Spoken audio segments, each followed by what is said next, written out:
तो टॉपिक जिसकी हम लोगों ने बात करी, एजुकेशनल अपॉर्चुनिटीज क्या है, उनकी इक्वालिटी की क्या बात है, इस पर थोड़ी सी चर्चा करेंगे। सभी लोग हम लोग पहले भी बातें करते रहे हैं कि कौन कौन से रीजन हो सकते हैं, कौन कौन से कारण हैं जिनके कारण जो शिक्षा के अवसर है, जो शिक्षा का अधिकार है, वो समान रूप से हम अपने विद्यार्थियों को या अपने जो नागरिक हैं भारत के, उनको नहीं दे पाते।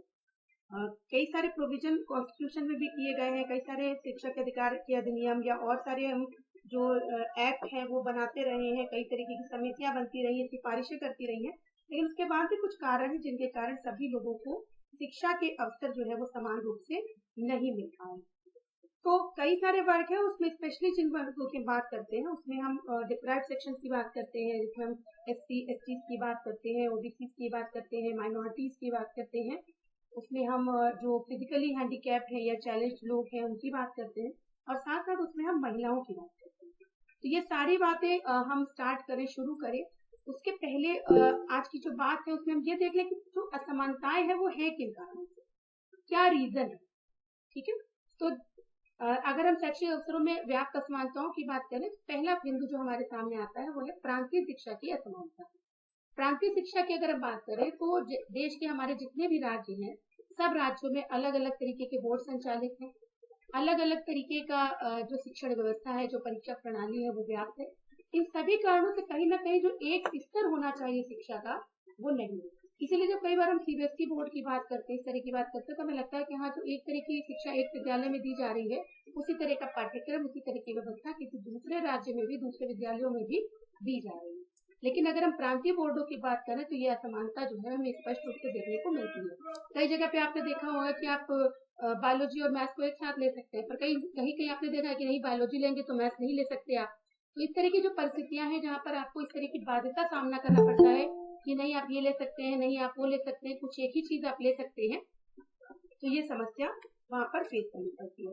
अगला पॉइंट हमारे सामने आता है कि जो हमारे बालक बालिकाएं हैं उनकी जो शिक्षण संस्थाएं हैं उनमें भी असमानता होती है। अब यह असमानता किस तरीके की है कि कई बार विषयों को लेकर के होती है, कई बार जो वहां पर फैकल्टी कार्यरत है उनको लेकर के हो सकती है, कई बार जो एक्सपोजर की हम बात करते हैं, किस तरीके का एक्सपोजर है। इसीलिए कई बार जो कोएड जो शिक्षण संस्थाएं हैं जहाँ पे सह शिक्षा की व्यवस्था होती है, उसको जो बालक बालिकाएं हैं उनके शैक्षिक विकास के लिए बेहतर माना जाता है। लेकिन यहाँ पर जो अलग अलग जो संस्थाएं हैं वहाँ पे किस तरह की असमानता है वो एक अलग तरीके का कंसर्न है। अगला पॉइंट है वंचित वर्ग के विद्यार्थियों के लिए शिक्षा की अपर्याप्त व्यवस्था। वंचित वर्ग की अभी भी हम लोगों ने बात की, अलग अलग सामाजिक आर्थिक रूप से जो वंचित वर्ग है वो इसमें शामिल है।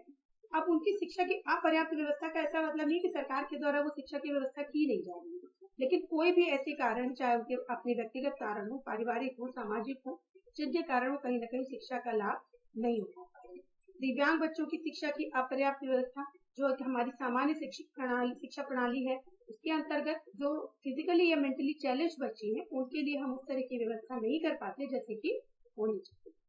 विद्यालयों में बच्चों के साथ होने वाले व्यवहार में असमानता, अब ये एक अलग तरह का इशू है जो हम शायद कहीं इस तरीके से देख या जस्टिफाई नहीं कर सकते। यहाँ पर जो बात हम लोग अक्सर अपनी कक्षा में कहते रहे हैं कि कभी भी शिक्षक का या शैक्षिक प्रबंधन से जुड़े किसी भी व्यक्ति का यदि कोई पर्सनल बाइसेस, कोई प्रेजुडिस है, कोई पहले से एक पूर्वाग्रह उसके दिमाग में है, तो वो अपने साथ जुड़े हुए सारे विद्यार्थियों के साथ एक समान व्यवहार नहीं कर सकता।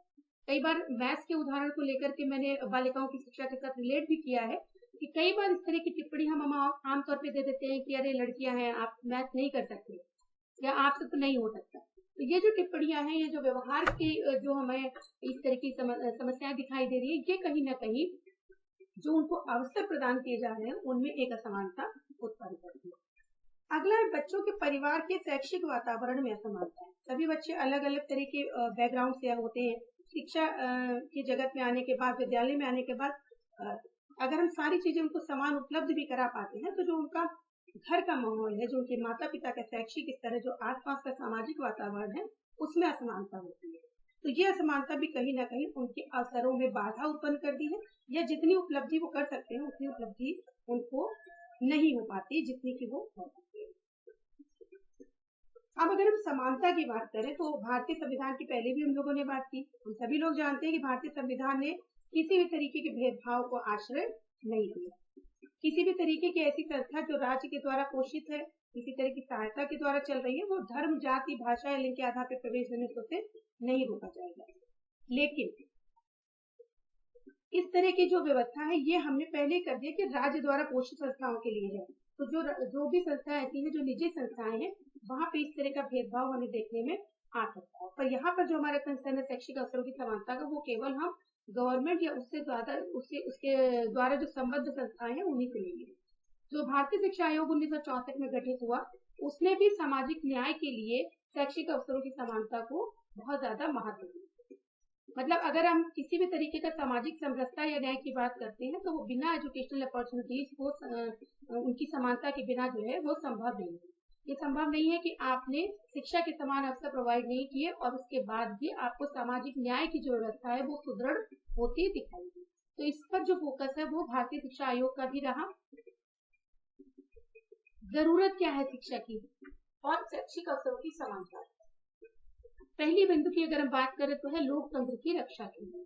डेमोक्रेसी की बात, डेमोक्रेसी एंड एजुकेशन के टॉपिक में हम लोगों ने पहले भी डिस्कस किया कि डेमोक्रेसी क्या हम सब जानते हैं, एक way of life, way of life जो हमें इस तरह के जो लोकतांत्रिक हमारी व्यवस्था है उसको जीने के लायक बनाता है। एक वैल्यू सिस्टम, एक वैल्यू पैटर्न है जो हमारे अंदर डेवलप करता है। तो उसकी रक्षा तभी हो पाएगी जब हम सभी व्यक्तियों के समान अधिकारों की, समान अवसरों की सुरक्षा जो है कर पाएंगे। जब उन्हें समान अवसर प्रदान कर पाएंगे तभी वो लोकतंत्र में अपनी सहभागिता समान रूप से सुनिश्चित कर पाएंगे। नेक्स्ट है व्यक्तियों के वैयक्तिक विकास के लिए।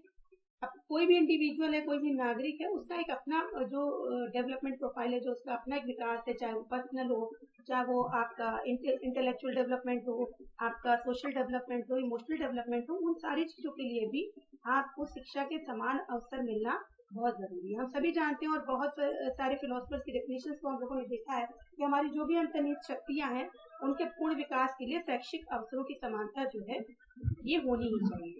अगला है वर्ग भेद की समाप्ति के लिए। वर्ग भेद का शब्द एक दिन आप में से कोई डिस्कस भी कर रहा था। वर्ग भेद जो हम एक क्लास डिवीजन की बात करते हैं और लगभग हर समाज में ये वर्ग भेद हमें देखने को मिलता है। कहीं पर हमें निम्न वर्ग के लोग दिखाई देते हैं, कहीं पर मध्य वर्ग के दिखाई देते हैं और कहीं पर उच्च वर्ग के। और विश्व का ऐसा कोई भी समाज नहीं है शायद जहाँ पे ये वर्ग भेद नहीं दिखाई देता। खासतौर से जो सो कॉल्ड हम एलीट क्लासेस कहते हैं या जो बहुत ज्यादा डेवलप्ड सोसाइटीज हैं, वहाँ पे ये वर्ग भेद और ज्यादा सामने दिखाई देता है। तो अगर इसको समाप्त करने की बात करें, समाप्त होगा या नहीं होगा, लेकिन अगर उस ओर हम पहल करने की बात करें तो उसके लिए शैक्षिक अवसरों की समानता एक बहुत बड़ा जो है एक पिलर है, एक स्ट्रॉन्ग पिलर है। शिक्षा की सहायता से कोई भी व्यक्ति अपने वर्ग को बदल सकता है। यहाँ पे हम जाति की बात नहीं कर रहे हैं, जाति जो कि बहुत एक जो हमारे क्लोज कॉन्सेप्ट है और जिसको हम बहुत ज्यादा इस तरीके से देखते हैं कि नहीं, जाति तो जन्म के साथ निर्धारित है, उसकी बात हम नहीं कर रहे हैं। लेकिन हम यहाँ पे वर्ग की बात कर रहे हैं और वर्ग क्योंकि धन से जुड़ी हुई चीज है, तो अगर आपने शिक्षा समान रूप से प्राप्त कर लिया, अच्छी तरीके की शिक्षा प्राप्त की है, समाज में एक प्रतिष्ठित जो स्तर है, जो स्टेटस है, जहाँ पर आपने अपने आप को पहुंचाया है शिक्षा के द्वारा, तो आपका जो वर्ग है वो भी बदल सकता है। ये वर्ग भेद की बात इसलिए की जा रही है कि कोई भी व्यक्ति किन्हीं भी कारणों से निम्न वर्ग में ना रह जाए, सभी लोग एक समान वर्ग के अंदर रहे। तो उस वर्ग भेद की समाप्ति के लिए भी शैक्षिक अवसरों की समानता की जरूरत है। समाज के उन्नयन के लिए शैक्षिक अवसरों की समानता की जरूरत है। अगर हम अपना डेवलपमेंट चाहते हैं, अपने समाज का डेवलपमेंट चाहते हैं, अपने देश की उन्नति चाहते हैं, तो सबके लिए भी शैक्षिक अवसरों को समान रूप से प्रोवाइड करना जरूरी है। राष्ट्र के आर्थिक विकास के लिए आर्थिक विकास को इस तरीके से भी ले सकते हैं कि जितना भी नागरिक हमारे देश के हैं, यदि वो सक्षम हो, यदि वो शिक्षित हो और समाज के आर्थिक विकास में अपना योगदान करने में सक्षम हो, तो निश्चित रूप से राष्ट्र का आर्थिक विकास बहुत ही तेज गति से हो सकता है। लेकिन यदि ऐसा नहीं हो, विकास करने वाले या योगदान करने वाले लोग कम हो, आश्रित लोगों की संख्या ज्यादा हो, तो निश्चित रूप से राष्ट्र का आर्थिक विकास भी प्रभावित होता है। और अगर हम यहाँ पर ये बात सोचने की कोशिश करें कि ये जो शैक्षिक अवसरों की समानता ये दी किस प्रकार से जा सकती है, तो एक तो जो हम लोग चर्चा करते हैं हमेशा इक्विटी या इक्वालिटी के संदर्भ में, तो एक तो ये हो सकता है कि सभी को एक समान हमने सारे अवसर उपलब्ध करा दिए, और एक ये हो सकता है कि जिन लोगों को अवसरों की अब तक कमी है या किसी भी कारणों से वो पीछे हैं, उनके लिए कुछ विशेष प्रावधान करके ये अवसर उन्हें उपलब्ध करा दिए। ठीक है, तो ये दोनों तरह के प्रावधान जो है हमारे संविधान में किए जा रहे हैं, उसके अंतर्गत विभिन्न समितियां और कार्रवाइयां वो सब की जा रही हैं। हम हॉरिजॉन्टल और वर्टिकल दोनों तरीके से इस समानता को लाने की कोशिश कर रहे हैं। आज का जो टॉपिक हम लोग कवर करेंगे वो हम लोग शैक्षिक अवसरों की समानता लिंग के संदर्भ में या जेंडर के संदर्भ में उसकी बात करेंगे। वंचित वर्गों की और जो हमारे फिजिकली डिसेबल्ड जो पर्सन है उनकी बात हम लोग आगे की क्लासेस में करेंगे। जब जेंडर की बात करते हैं, और हम सभी जानते हैं कि धीरे धीरे हमारा देश जब 1947 में आजाद हुआ, धीरे से हम लोगों ने अपने देश की प्रायोरिटीज डिसाइड की, बहुत सारी नीतियां बनाई, बहुत सारे आयोगों का गठन किया गया। पहला आयोग आप सभी जानते हैं सर्वपल्ली राधाकृष्णन जी की जो नेतृत्व में गठित हुआ 1948 में, जिसे हम यूनिवर्सिटी कमीशन के नाम से भी जानते हैं, विश्वविद्यालय आयोग कहते हैं हमसे। इसके बाद जब महिलाओं की शिक्षा की बात की गई तो 1958 में मंत्रालय के द्वारा राष्ट्रीय महिला शिक्षा समिति का गठन किया गया, जिसकी अध्यक्षा श्रीमती दुर्गाबाई देशमुख उनको बनाया गया। इस समिति ने अपना जो रिपोर्ट है वो फरवरी 1959 में सौंपा। कुछ सुझाव इन्होंने दिए महिलाओं की शिक्षा के लिए। इस समिति के सुझावों को समझने के पहले में ये जरूर ध्यान रखना पड़ेगा कि ये बात 1958 की है, आज से कम 50-60 साल पुरानी ये बात है। उस समय शिक्षा का क्या स्तर रहा होगा, क्या सोच रही होगी, क्या सामाजिक दृष्टिकोण रहा होगा, उसको ध्यान में रखते हुए कुछ सुझाव दिए गए। पहला सुझाव इन्होंने ये दिया कि सरकार को निश्चित समय योजना के अनुसार महिला शिक्षा का विस्तार और विकास करना चाहिए। समय योजना की बात कॉन्स्टिट्यूशन में भी की गई है। कई बार जब हम आरक्षण को लेकर के कई सारे सवाल खड़े करते हैं या किन्हीं और भी सुविधाओं को लेकर करते हैं या यूनिवर्सलाइजेशन की बात करते हैं, हर जगह हर बात को जब भी उस समय डिसाइड किया गया, एक निश्चित समय योजना की बात की गई। ये बात और है कि अभी भी हम उन सारे लक्ष्यों को प्राप्त नहीं कर पाए हैं। तो जो काम तब दिए गए थे वो अभी भी हम किस तरीके से कर पाए हैं, कितना कर पाए हैं, ये सोचने का विषय है। तो उस समय भी ये बात कही गई कि एक निश्चित समय योजना के अनुरूप महिला शिक्षा का विस्तार किया जाए, उसका विकास किया जाए। ठीक है, उस समय के लिए महिला शिक्षा को केंद्र सरकार के दायित्व के रूप में भी माना गया। मतलब ये न किया जाए कि महिला शिक्षा को राज्यों के ऊपर छोड़ दिया जाए या जो स्वयं सेवी संस्थाएं हैं उनकी जिम्मेदारी समझा जाए, बल्कि एक प्रॉब्लम के तरीके से कंसीडर किया जाए कि महिलाओं की जो साक्षरता इतनी कम है और साक्षरता से भी बढ़कर अगर शिक्षा में उनका पार्टिसिपेशन देखें बहुत कम है, तो उसको बढ़ाने की जिम्मेदारी सरकार को अपने ऊपर लेनी चाहिए। केंद्र सरकार को राज्यों के लिए नीति बनाने के लिए निर्देशित किया गया। उनसे ये कहा गया कि जो धन है वो राज्यों को उपलब्ध कराएं। उस समय की आर्थिक स्थिति हम सभी परिचित हैं और बिना कोई योजना हम बना रहे हैं उसको फलीभूत करना है तो उसमें धन की आवश्यकता निश्चित रूप से है। तो राज्यों पे कोई अतिरिक्त बोझ ना हो, इसके लिए केंद्र सरकार के द्वारा उनको उनकी जो धन है वो प्रोवाइड कराने की बात भी की गई। ग्रामीण क्षेत्रों में स्त्री शिक्षा के विशेष प्रयास किए जाने की बात की गई, क्योंकि जो नगरीकृत क्षेत्र थे, हालांकि उनकी संख्या भी तब कम थी नगर क्षेत्रों की भी, पर जो भी थे वहाँ पे कहीं ना कहीं लोग कुछ न कुछ अवेयर थे इस व्यवस्था से, शिक्षा का जो महत्व है उससे, और महिलाएं भी बढ़ चढ़ के उसमें हिस्सा ले रही थी। लेकिन ग्रामीण क्षेत्रों में स्त्री शिक्षा की जो स्थिति है वो काफी विकट थी, इसलिए ग्रामीण क्षेत्रों पर विशेष टारगेट करने की बात कही गई। बालक और बालिकाओं की शिक्षा में विषमता को समाप्त करके समानता लानी चाहिए। ये बात थोड़ी सी हम लोगों को ध्यान देने की जरूरत है, क्योंकि ये बात जब आप फिलॉसफी पढ़ रहे होंगे और कई बार आप रूसो को पढ़ते हैं या किसी और फिलोसफर को भी, तो उसमें कहीं अगर निकल के आता है कि ये जो पाठ्यक्रम है वेरी करना चाहिए, तो ये बात पहले भी यहाँ चलती आ रही थी कि बालक बालिकाओं की शिक्षा जो है वो अलग अलग तरीके से होनी चाहिए, कुछ अलग तरह के विषय उन्हें पढ़ने चाहिए। उस विषमता को समाप्त करने की बात भी इस समिति में कही गई। दुर्गाबाई देशमुख समिति में इस बात को उठाया गया कि कोई भी तरह की विषमता नहीं होनी चाहिए, बल्कि एक तरह का समान पाठ्यक्रम बालक और बालिकाओं दोनों के लिए होना चाहिए। इन्होंने यह भी सुझाव दिया कि राष्ट्रीय महिला शिक्षा परिषद का गठन किया जाए, जो स्त्री शिक्षा की समस्याओं का अध्ययन करने के लिए अध्ययन करेगी। मतलब किस तरह की समस्याएं हैं, क्या योजनाएं हमने बनाई, उनको हमने लागू किया, उसमें हम कितने सफल हुए, क्या और सुधार की आवश्यकता है, इन सब पे एक कंटिन्यूअस इसका जो है एक अप्रेजल करने के लिए, जो इस पे नजर रखने के लिए एक राष्ट्रीय महिला शिक्षा परिषद के गठन का भी सुझाव दिया गया। और प्राथमिक और माध्यमिक स्तर पर बालिकाओं को अधिक सुविधा प्रदान की जाए, इसकी बात भी की गई। अलग अलग तरीके से वो हम लोग जानते हैं, आगे भी देखेंगे कि क्या क्या और इस तरह की सुविधाएं दी गई, ताकि ज्यादा से ज्यादा पेरेंट्स जो है, अभिभावक जो है, वो अपनी बालिकाओं को विद्यालय भेजने के लिए प्रोत्साहित करें। अब यहाँ पर जो राष्ट्रीय महिला शिक्षा परिषद का गठन किया गया है, गठन का सुझाव दिया गया था। इस परिषद का गठन 1959 में ही दुर्गाबाई देशमुख समिति की रिपोर्ट दी जाती है और उसी साल जो है राष्ट्रीय महिला शिक्षा परिषद का गठन किया गया। इसको 1964 में एक बार दोबारा से पुनर्गठन भी किया गया और इन्होंने भी कुछ अपने सुझाव जो है महिला शिक्षा को और सुदृढ़ करने के लिए और ज्यादा मजबूत बनाने के लिए कुछ अपने सुझाव दिए। बालिका शिक्षा के सुधार के लिए नीतियों और कार्यक्रमों में सुझाव दिए। ये सारे इनके एक तरीके से देखा जाए तो फंक्शंस थे, क्या क्या इनके काम थे। तो बालिकाओं की शिक्षा से संबंधित हो या जो प्रौढ़ स्त्रियां हैं उनकी शिक्षा से संबंधित हो, वो सारे सुधार से संबंधित जो सुझाव है, जो नीतियों में कार्यक्रमों में सुझाव है, वो इनके द्वारा दिए जाते थे। स्त्री शिक्षा के क्षेत्र में व्यक्तिगत प्रयासों की बात भी इन्होंने, अभी जो हम लोगों ने राष्ट्रीय महिला शिक्षा समिति की बात देखी, उन्होंने ये कहा कि केंद्र सरकार अपने ऊपर जिम्मेदारी को ले, लेकिन जो शिक्षा परिषद है इसने इस बात पर भी फोकस किया कि जो व्यक्तिगत प्रयास है, जो एनजीओज है, वो भी अपने लेवल पे महिला शिक्षा को बढ़ाने के प्रयास कर सकते हैं और किस प्रकार से कर सकते हैं, इस संबंध में उन्होंने भी सुझाव दिए। स्त्री शिक्षा के पक्ष में जनमत के निर्माण करने के उपायों में सुझाव देना, ये मैंने अभी भी आपसे कहा कि यह 50-60 साल पुराने समाज की हम बात कर रहे हैं। स्त्रियों की शिक्षा का क्या महत्व था, कितना जरूरी समझते थे। स्त्रियों को सिर्फ घर में रहना है, घर के काम करना है, यही उनकी जिम्मेदारी है, उनको पढ़ने की जरूरत नहीं है, उनको नौकरी करने की जरूरत नहीं है। इस तरह के माइंडसेट के दौरान अगर आप बालिकाओं की शिक्षा के लिए कोई भी पहल करते हैं तो उसके पहले आपको जो मानसिकता है लोगों की, उस पर चोट करने की जरूरत है, उसको बदलने की जरूरत है। क्योंकि आप कोई भी नियम या कानून बना ले, लेकिन अगर जनमत उसके सपोर्ट में नहीं है तो वो नियम या कानून कभी भी सफलता पूर्वक लागू नहीं किया जा सकता। तो जनमत निर्माण करने के उपाय भी इन्होंने सुझाए। बालिकाओं की उच्च शिक्षा के क्षेत्र में होने वाली प्रगति का समय समय पर मूल्यांकन करना, भावी प्रगति पर दृष्टि रखना। जैसे आज हम लोग आंकड़े इकट्ठे करते हैं, देखते हैं कि पहले क्या स्थिति थी, अब क्या स्थिति है, कितना बढ़ा, कितना घटा, क्या इन्वॉल्वमेंट था, है ना, क्या है, जो उनका जो धारण जो क्षमता है वो कितनी है, कितनी हम प्रभावी हो पा रहे हैं, हमारी योजनाएं कितनी प्रभावी हो पा रही, ये सारी जो ऑब्जर्वेशन थे ये भी करना इनका काम था। और उच्च शिक्षा के संबंध में जो समस्याएं थी उनमें भी समय समय पे सुझाव देना, रिसर्च करना, गोष्ठियों का आयोजन करना, ये सारी चीजें भी राष्ट्रीय महिला शिक्षा परिषद के द्वारा की जा रही थी।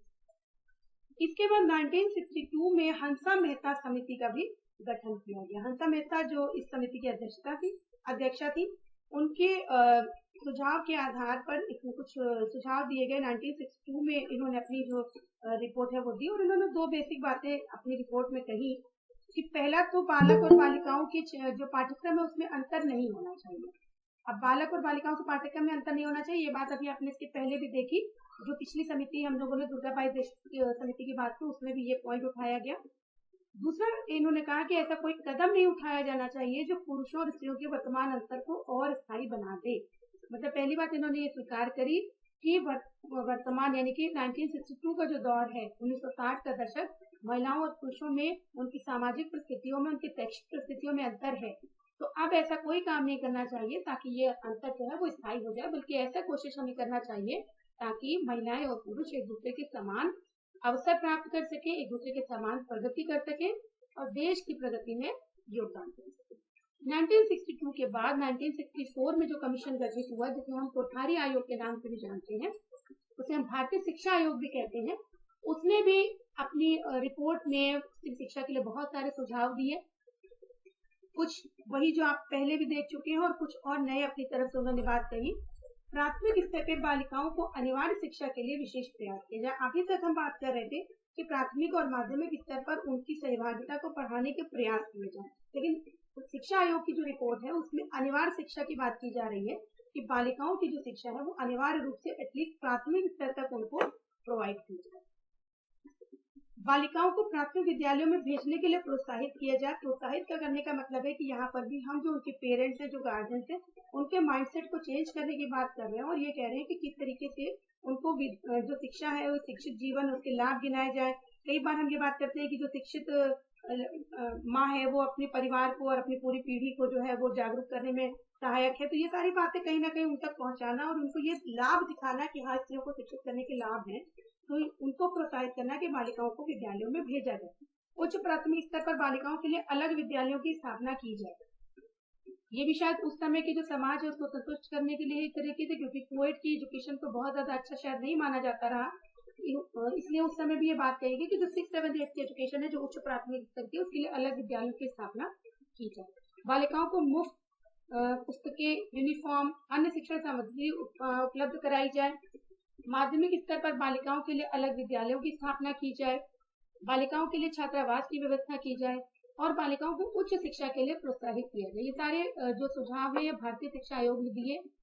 इन्होंने ये भी कहा कि कला, विज्ञान, वाणिज्य, तकनीकी या कोई भी और विषय है, इनका चयन करने की स्वतंत्रता बालिकाओं को दी जाए। कई बार क्या होता है कि वो क्या विषय लेंगी, क्या विषय नहीं लेंगी, इन सबका निर्धारण जो है ये घर वालों के द्वारा ही कर दिया जाता है। मतलब कौन से विषय आपको पढ़ने हैं, कौन से विषय आपको नहीं पढ़ने हैं, ये सारी चीजें आप पर थोप दी जाती है। तो शायद उस समय का माहौल और भी ज्यादा विकट रहा होगा। तो ये एक सुझाव दिया गया कि किस तरह का विषय जो बालिकाएं हैं वो लेना चाहती हैं, चाहे वो कला लेना चाहती हैं या विज्ञान लेना चाहती हैं, जैसा भी विषय वो लेना चाहती हैं वो लेने की स्वतंत्रता उनको दी। गृह विज्ञान और सामाजिक कार्य के पाठ्य विषय को विकसित करके बालिकाओं के लिए आकर्षक बनाया जाए। अब ये जो लाइन इन्होंने कही है, सुझाव दिया, इसका ये कहीं अर्थ नहीं है कि गृह विज्ञान या सामाजिक कार्य अनिवार्य रूप से आपको पढ़ना है, लेकिन ये बहुत ही ज्यादा उपयोगी विषय है हमारे दैनिक जीवन के। तो इनका पाठ्यक्रम कुछ इस प्रकार का बनाया जाए कि इनको ग्रहण करने के लिए, इनमें शिक्षा ग्रहण करने के लिए जो विद्यार्थी हैं या विशेष रूप से जो बालिकाएं हैं वो आकर्षित है, किसी बोझ के तरीके से ना लेकर के, बल्कि इन जो विषयों की बात की जा रही है इनके डेली लाइफ में जो उनके रूटीन है उसको जो इम्पोर्टेंस उसको समझते हैं, उसको लेने के लिए आकर्षित है। व्यवसाय के प्रबंधन और प्रशासन की उच्च शिक्षा प्राप्त करने के अवसर दिए गए। व्यवसाय के प्रबंधन और प्रशासन को इसलिए भी फोकस किया जा रहा है क्योंकि कई बार जो रोजगार की सुलभता है वो सभी तक नहीं हो पाती, लेकिन अगर आप किसी काम में या किसी हुनर में माहिर हैं तो आप अपना कोई भी काम अपने स्तर पे शुरू कर सकते हैं। तो किस तरह का व्यवसाय आप कर सकते हैं, किस तरह के स्किल आपके अंदर है, अगर आप कोई व्यवसाय शुरू कर सकते हैं तो करते हैं तो उसका मैनेजमेंट किस प्रकार से करेंगे, इस तरह की शिक्षा के लिए प्रोत्साहित करने और अवसर देने की बातें भी शिक्षा आयोग के द्वारा की गई। तीसरी शिक्षा के मार्ग में आने वाली बाधाओं को दूर करने के लिए ठोस सुझाव दिए जाएं। बहुत सारी बाधाएं आ सकती हैं। सबसे पहली और इम्पोर्टेंट बात जो हम लोग सुपरस्टिशंस की बात कर रहे हैं, प्रेजुडिसेस की बात कर रहे हैं, पेरेंटल जो उसमें बाध्यताएं हैं कि हम अपनी बेटी को नहीं पढ़ाना चाहते, तो ये जो माइंडसेट चेंज करने वाली बात है, इस तरह की बहुत सारी बाधाएं जो है उनको दूर करने के लिए ठोस सुझाव देने की बात भी की गई। बालक बालिकाओं की शिक्षा में जो अंतर उत्पन्न हो गया उसे समाप्त किया जाए। एक तो परसेंटेज वाइज भी अंतर है कि लिटरेसी रेट किसका ज्यादा है किसका कम है, प्लस उस जो लिटरेसी रेट भी है उसकी जो शिक्षा का स्तर है, जो गुणवत्ता है उसमें भी अंतर है, किस तरह के विषय पढ़ाए जा रहे हैं उनमें भी अंतर है। तो ये सारे अंतर दूर करने की बात भी भारतीय शिक्षा आयोग में की गई है। इसके बाद हमारे सामने 1986 की राष्ट्रीय शिक्षा नीति आती है 1964 के बाद में। 1968 की नीति भी आई इसके पहले, लेकिन 1968 की नीति में भी लगभग वही सुझाव थे जो शिक्षा आयोग के द्वारा दी गए। 86 की नीति में भी वही बातें फिर से की गई, बालक बालिकाओं की शिक्षा में कोई अंतर नहीं किया जाएगा। ये जो आयोग है वो सुझाव दे रहा है, जो नीति है वो भी एक तरीके का पैराडाइम हमें दे रही है कि हम किस तरीके से आने वाली अपनी जो योजनाएं हैं वो बनाएंगे। इसका मतलब ये हुआ कि तब 1986 की नीति ये कह रही है कि कोई अंतर नहीं किया जाएगा, तो इसके बाद जो भी योजनाएं केंद्र के द्वारा लागू की जाएंगी उसमें इस आधार पर कोई भी भेदभाव नहीं किया जाएगा। इसी शिक्षा के विकास के लिए प्रश्न किए जाएंगे और प्रयत्न किए जाएंगे। क्या सुझाव हो सकते हैं, उन सुझावों को किस तरीके से लागू किया जा सकता है, क्या प्रयास किए जाने चाहिए, ठीक है, इस पर भी बात की गई। बालिकाओं को विज्ञान और तकनीकी शिक्षा प्राप्त करने के लिए प्रोत्साहित किया जाएगा। ऐसा ना हो कि कुछ जो स्टीरियोटिपिकल का मतलब जब हम जेंडर की बात करते हैं तो कुछ चीजें हमारे माइंडसेट में अपने आप स्टीरियोटिपिकल तरीके से आ जाती है। हमें पता होता है कि जो लड़कियां हैं उन्हें यही काम करना है, जो लड़के हैं उन्हें यही काम करने हैं। कई बार हम लोग टेक्स्ट बुक के उदाहरण भी देखते हैं और जिसमें हम देखते हैं कि जब लड़कियों को दिखाया जाता है तो कहीं ना कहीं वो अपनी माँ की हेल्प करते हुए दिखाई जाती है, या कोई घरेलू काम करते हुए दिखाई जाती है, या कुछ या डॉल से खेलते हुए दिखाई जाती है। जबकि जब लड़के दिखाए जा रहे हैं तो वो किसी तरह का आउटडोर गेम खेलते हुए दिखाए जा रहे हैं, कहीं ऑफिस जाते हुए दिखाए जा रहे हैं। तो ये जो एक धारणा जो है वो डेवलप की जा रही है बच्चों के अंदर शुरू से, उसको चैलेंज करने की जरूरत है और ये साबित करने की और ये जताने की जरूरत है कि जो विज्ञान और तकनीकी शिक्षा है उसमें भी महिलाएं उतना ही बेहतर प्रदर्शन कर सकती है जितना किसी और विषय में। तो इसके लिए भी प्रोत्साहित करने की बात इसमें की गई। व्यावसायिक और तकनीकी शिक्षा प्राप्त करने के लिए बालिकाओं को विशेष सुविधा दी जाएगी। इसमें छात्रवृत्तियां दी जा सकती हैं उनको, किसी तरह का और एक आरक्षण की बात की जा सकती है कि इतनी प्रतिशत सीटें आपके लिए आरक्षण है, किसी भी तरीके का जो भी प्रावधान हम करना चाहें किसी भी तरीके से हमें स्त्रियों को हर क्षेत्र में आगे लेकर के आना है, इस तरह की बात इस पॉलिसी में निकल के आई। इसके बाद 1990 में आचार्य राममूर्ति समिति ने भी कुछ सुझाव दिए। जो 1986 की पॉलिसी है उसमें समिति की रिपोर्ट के बाद कुछ मॉडिफिकेशन भी किए गए। तो 1990 में जो बात की गई उसमें भी यही कहा गया कि शिशु देखभाल और शिक्षा केंद्र प्राथमिक विद्यालयों के समीप स्थापित किए जाए। शिशु देखभाल शिक्षा केंद्र कहीं न कहीं हम आंगनबाड़ी जो केंद्र जिनकी बात कर रहे हैं उस तरीके की बात है। कक्षा 1 से 3 तक का पाठ्यक्रम शिक्षु शिक्षा केंद्रों के अनुकूल बनाया जाए। मतलब जब कक्षा 1 में जो बच्चा आ रहा है आंगनबाड़ी केंद्र से निकल करके, तो इस तरह का पाठ्यक्रम ना हो जिससे उसको कोरिलेट करने में, जुड़ने में कोई दिक्कत हो। पाठ्यक्रम इस तरीके बनाया जाए ताकि वो बच्चा वहां से निकल करके जब प्राथमिक विद्यालय में आए तो उसमें एडजस्ट कर सके, सीख सके। आंगनबाड़ी कार्यकर्ताओं और विद्यालय शिक्षकों में समन्वय स्थापित किया जाए। ये इसलिए बात की है क्योंकि अब तो जो नई पॉलिसी है उसमें तो हम जो आंगनबाड़ी की एजुकेशन थी उसको प्री प्राइमरी एजुकेशन के नाम से संबोधित कर रहे हैं, उसमें कुछ नए सुधार किए जाने चाहिए, ये भी बात कह रहे हैं। लेकिन जो पहले की इस पॉलिसी के पहले जो स्ट्रक्चर था हमारा, वो हमारा प्री प्राइमरी का स्ट्रक्चर नहीं था। तो जो प्री प्राइमरी का स्ट्रक्चर नहीं है, आंगनबाड़ी के जो कार्यकर्ता हैं वो बच्चों को प्री प्राइमरी लेवल की एजुकेशन एक तरीके से दे रहे हैं इनफॉर्मली, और विद्यालय का जो शिक्षक है वो प्राइमरी ऑनवर्ड्स उनको टीच कर रहा है। तो एक कोलैबोरेशन की बात भी की गई कि बच्चा क्या वहाँ सीख रहा है, क्या यहाँ पे सीखना चाहिए। जब आप लेसन प्लान बनाते हो तो बात करते हैं पूर्व ज्ञान की बात करते हैं, तो किस तरीके का पूर्व ज्ञान हम चाहते हैं। जब कक्षा 1 में बच्चा आए तो किस तरीके का पूर्व ज्ञान, तो ये बातें, ये जो हमारे लक्ष्य ये तभी हो सकते हैं जब हम आपस में एक कोऑर्डिनेशन से काम करें। 300 छात्रों पर एक प्राथमिक और 500 छात्राओं पर एक उच्च प्राथमिक विद्यालय की स्थापना की बात की गई। योग्य छात्राओं को छात्रवृत्तियां प्रदान करने की बात की गई। योग्य छात्राओं को यूनिफॉर्म और पाठ्य पुस्तकें निःशुल्क दी जाए, इसकी बात की गई। महिला शिक्षिकाओं की संख्या बढ़ाई जाने की बात भी की गई। महिला शिक्षिकाओं की संख्या इसलिए भी बढ़ाई जाने की बात की गई क्योंकि एक तो हम इस तरीके से रिलेट करते हैं कि जब भी बच्चे छोटे होते हैं तो उनको जो महिला शिक्षिकाएं हैं उनका जो वात्सल्य है, जो उनका जो बिहेवियर है वो ज्यादा अट्रैक्ट करता है स्कूल की तरफ। और दूसरा इसलिए भी कि जिस सोसाइटी से बच्चे निकल के आ रहे हैं, लड़कियां निकल के आ रही हैं, उनको भी कहीं ना कहीं एक ये मेंटल जो है उनको सेटिस्फेक्शन होता है कि हाँ, जिस विद्यालय में हमारी छात्राएं, हमारी बच्चियां जा रही हैं वहां पर भी कुछ महिला शिक्षिकाएं हैं, तो किसी तरह की असुविधा हमारी बालिकाओं को नहीं है। तो इस बात पर फोकस करते हुए महिला शिक्षिकाओं की संख्या बढ़ाई जाने की बात की गई। हालांकि ये भी बात इसमें ध्यान रखी गई कि किसी तरह की क्वालिफिकेशन से कोई समझौता नहीं किया जाए। छात्राओं को आवासीय विद्यालयों की सुविधाएं प्रदान की जाए, इसकी बात की गई। खासतौर से जो रिमोट एरियाज में जो बच्चियां हैं, जो पहाड़ी क्षेत्रों में है या ट्राइबल एरियाज में है, वो इतने आसपास विद्यालय नहीं है या इस तरह की स्थितियां नहीं है कि वो रोज आ जा करके स्कूल अपना अटेंड कर सके, तो उनके लिए रेजिडेंशियल स्कूल्स की भी बात की गई। उच्च शिक्षा में बालिकाओं को व्यवसायिक शिक्षा के लिए प्रोत्साहित किया जाए।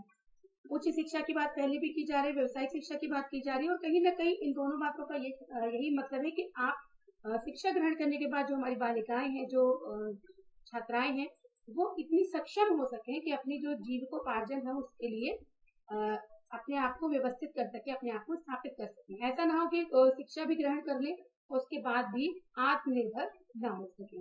छात्राओं के विद्यालय आने जाने के लिए परिवहन की व्यवस्था की बात की गई। जो दूर दराज के क्षेत्रों की छात्राएं आती हैं उनके लिए परिवहन की व्यवस्था भी की जाए। इसके अतिरिक्त स्त्री शिक्षा है तो विभिन्न प्रयास किए जा रहे हैं। जिन जगहों पे साक्षरता कम है वहाँ जिला प्राथमिक शिक्षा कार्यक्रम चलाया जा रहा है, DPEP के नाम से हम लोग जानते हैं, पहले भी बात कर चुके हैं। माध्यमिक स्कूलों की बात की जा रही है बालिकाओं के लिए। जो हमारे informal non formal education centre होते हैं उनको भी 90% अनुदान जो है वो देना प्रारंभ किया गया ताकि ज्यादा से ज्यादा जो बालिकाएं हैं आसपास की वो उसमें इन्वॉल्व हो सके। नवोदय विद्यालयों में बालिकाओं के लिए 30% स्थान आरक्षित करने की बात की गई। माध्यमिक उच्च माध्यमिक स्तर के निःशुल्क छात्रावासों की व्यवस्था की जा रही है। गरीब छात्राओं को आर्थिक सहायता दी जा रही है। इसके अलावा महिला समाख्या कार्यक्रम भी है जो 1989 से स्टार्ट किया गया। ये भी कहीं ना कहीं बालिकाओं की शिक्षा व्यवस्था से ही जुड़ा हुआ है। अगर हम अभी की पॉलिसी की बात करें तो क्योंकि अभी की पॉलिसी तो जस्ट आई है और अभी इसमें कुछ ऐसा नहीं कि क्या चीजें इसमें लागू हो चुकी हैं या नहीं, ये बातें तो हम नहीं कर सकते, लेकिन फिर भी कुछ ऐसी बातें इसमें शेयर की गई हैं जिससे हम जो महिलाएं हैं उनको शैक्षिक अवसरों की समानता उनकी सुनिश्चित की जा सके। इनफैक्ट महिलाओं की बात ना भी करें, जो जेंडर शब्द से जिसको यूज करें वो ज्यादा बेहतर है। किसी भी तरीके का भेदभाव किसी भी जेंडर के प्रति नहीं होना चाहिए। तो जो नई शिक्षा नीति है इसमें भी केंद्र सरकार के द्वारा एक जेंडर इंक्लूजन फंड की बात की गई है जो गठित किया जाएगा, बनाया जाएगा, और जिसके द्वारा बालिकाओं की गुणवत्तापूर्ण समान शिक्षा को सुनिश्चित किया जाएगा। ये देखा जाएगा कि उनको जो उनकी शिक्षा है उसको किस प्रकार से और हम एनहांस कर सकते हैं, मजबूत कर सकते हैं। उसके लिए अगर फंड की कोई जरूरत है तो वो इस फंड से लिया जा सकता है। 100% सहभागिता जो विद्यालय शिक्षा है उसमें सुनिश्चित करना, ये भी एक टारगेट है, इस फंड के अंतर्गत ही रखा गया है। स्कूल एजुकेशन में जो बालिकाएं हैं उनका 100% इन्वॉल्वमेंट, और जो हायर एजुकेशन है उसमें भी ज्यादा से ज्यादा लोग सहभाग करें, इसका प्रयास इसमें किया जा रहा है। इसके अलावा अधिक से अधिक महिला शिक्षिकाओं की भर्ती, अभी महिला शिक्षिकाओं की रिक्रूटमेंट की बात अभी पहले भी हम लोगों ने की, तो यहाँ पर भी उस बात पे फोकस किया गया है कि ज्यादा से ज्यादा महिला शिक्षिकाओं की भर्ती की जाए। पोषण एवं लिंग भेद मुक्त विद्यालयी वातावरण की बात की जा रही है। किसी भी तरीके का हेरेसमेंट, किसी भी तरीके का कोई डिस्क्रिमिनेशन विद्यालय भवन के अंदर भी नहीं होना चाहिए। अभी विषयों के चयन को लेकर के हम लोगों ने कुछ उदाहरण की बात की कि चाहे वो गणित विषय को लेकर के हो या ग्रह विज्ञान को लेकर के हो, एक प्रेजुडिस पहले से बना रहता है हमारे भीतर, तो उस तरह का कोई प्रेजुडिस नहीं हो। विद्यालय के भीतर किसी भी शिक्षक का व्यवहार, किसी भी जो हमारे कर्मचारी हैं उनका व्यवहार, किसी भी प्रशासनिक व्यक्ति का व्यवहार ऐसा नहीं होना चाहिए कि उनको विद्यालय आने जाने में किसी तरीके का कोई जो अवरोध है वो महसूस करे। विद्यालय का वातावरण इतना मुक्त होना चाहिए, इतना ओपन होना चाहिए हमारे लिए कि हम जिस तरह का विषय लेना चाहे, जिस तरीके से पढ़ना चाहे, विद्यालय वातावरण बिल्कुल समान रूप से सारे जो छात्र हैं, छात्राएं हैं, समान रूप से शिक्षा ग्रहण करें। विद्यालय के भीतर और बाहर बालिकाओं की सुरक्षा की व्यवस्था की बात की गई। अभी तो भीतर की बात हम कर रहे हैं, जहाँ डिस्क्रिमिनेशन और एक्सप्लॉयटेशन की बात करें, किसी भी तरीके का कोई शोषण नहीं हो उनका विद्यालय के भीतर, और वही बात विद्यालय के बाहर के लिए भी लागू है। तो विद्यालय के बाहर के लिए जो अभी हम लोगों ने परिवहन व्यवस्था की एक तरीके की बात की, या विद्यालय के बाहर किस तरह का माहौल है, कोई अराजक तत्व तो नहीं है, आने जाने का रास्ता किस तरीके का है, इन सारी चीजों पर भी फोकस किया जाए कि बालिकाओं के आवास से जो विद्यालय की दूरी है उसके बीच में किसी भी तरह का ऐसा माहौल ना हो कि उनको आने जाने में कोई दिक्कत हो। बालिकाओं की शिक्षा के संबंध में अभिभावकों की काउंसलिंग करने के लिए शिक्षकों, आंगनबाड़ी कार्यकर्ताओं और सामाजिक कार्यकर्ताओं को प्रशिक्षण देने की व्यवस्था है। यहाँ पर वही बात जो दुर्गाबाई देशमुख समिति से अभी तक हम पढ़ते चले आ रहे हैं, समझते चले आ रहे हैं कि अभी भी शिक्षक जो बालिकाओं की शिक्षा है वो होनी चाहिए, कितनी होनी चाहिए, कैसी होनी चाहिए, इसके लिए अभी भी अभिभावकों को एक तरीके की काउंसलिंग की आवश्यकता है। कहीं ना कहीं उनके दिमाग में जो ये पूर्वाग्रह अभी भी है कि हाँ इतनी एजुकेशन है, बस इतनी बहुत है। अच्छा, पहले जिस तरह से कहा जाता था, अच्छा चिट्ठी विट्ठी लिख लेती है बस इतना बहुत है, अब ठीक है, अच्छा इंटरमीडिएट कर लिया इतना बहुत है, अच्छा ग्रेजुएशन हो गया इतना बहुत है। तो कहाँ से लिंक करना है, किस तरीके से उसको एक इंडिविजुअल के डेवलपमेंट से लिंक करना है, किस प्रकार से गार्जियंस की काउंसलिंग करनी है, इसकी जिम्मेदारी शिक्षकों को, आंगनबाड़ी कार्यकर्ताओं को, सोशल वर्कर्स को देने की बात की गई, और उसके लिए प्रॉपर ट्रेनिंग भी देने की बात की गई है, ताकि वो एक साइकोलॉजिकल जो माइंडसेट है वो पेरेंट्स का समझ करके उनको काउंसिल कर सकें। जेंडर न्यूट्रल करिकुलम की बात की गई है। ये जो मैंने अभी एक उदाहरण आपको दिया कि टेक्स्ट बुक में बहुत बार ऐसे हमें पिक्चर्स या इस तरह के नरेशंस देखने में आते हैं जहाँ पे किसी पर्टिकुलर जेंडर के साथ कुछ पर्टिकुलर टास्क को जोड़ दिया जाता है, तो कुछ उसी बात पर फोकस करते हुए जेंडर न्यूट्रल करिकुलम की बात इस पॉलिसी में की गई है, ताकि जो भी हमारी जो व्यवस्था है, हमारा ये पूरा टेक्स्ट बुक है या जो भी हमारे करिकुलम का डिजाइन है, चाहे वो करिकुलर एक्टिविटीज हो या करिकुलर हो, उसमें कहीं भी इस तरीके का फोकस नहीं होना चाहिए कि किसी एक जेंडर के लिए कोई स्पेसिफिक प्रोविजन किए जाए। तो इसकी बात भी इसमें रखी गई है। फिर किस तरीके से आगे चेंज आते हैं वो हम लोग आने वाले समय में देखेंगे। व्यवसाय प्रशिक्षण की बात जो शुरू से की जा रही है वही बात यहाँ भी की गई है। हालांकि जूनियर जो 6, 7, 8 के लेवल पे व्यवसाय प्रशिक्षण की बात सभी के लिए की गई है, छात्र छात्राओं सभी के लिए, तो वो निश्चित रूप से छात्राओं के लिए भी उतना ही फायदेमंद होगी वो बात कि हम अगर किसी विशेष प्रकार के प्रशिक्षण, व्यवसाय का प्रशिक्षण ले सकें तो वो भी उनके लिए फायदेमंद होगा।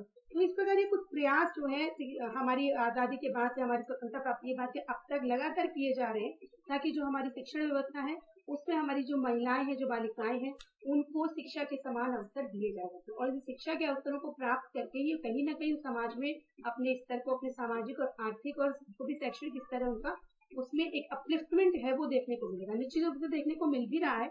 आजादी के 60-70 वर्षों के बाद बहुत सारा चेंज हमें देखने को मिल रहा है। जो पुरानी पॉलिसीज या जो समितियों की रिपोर्ट की हमने बात की, वहाँ उस जगह को अगर हम शुरुआत मानते हैं तो वहां से लेकर आज तक बहुत बड़ा चेंज आ चुका है, लेकिन अभी भी बहुत कुछ करने को बाकी है।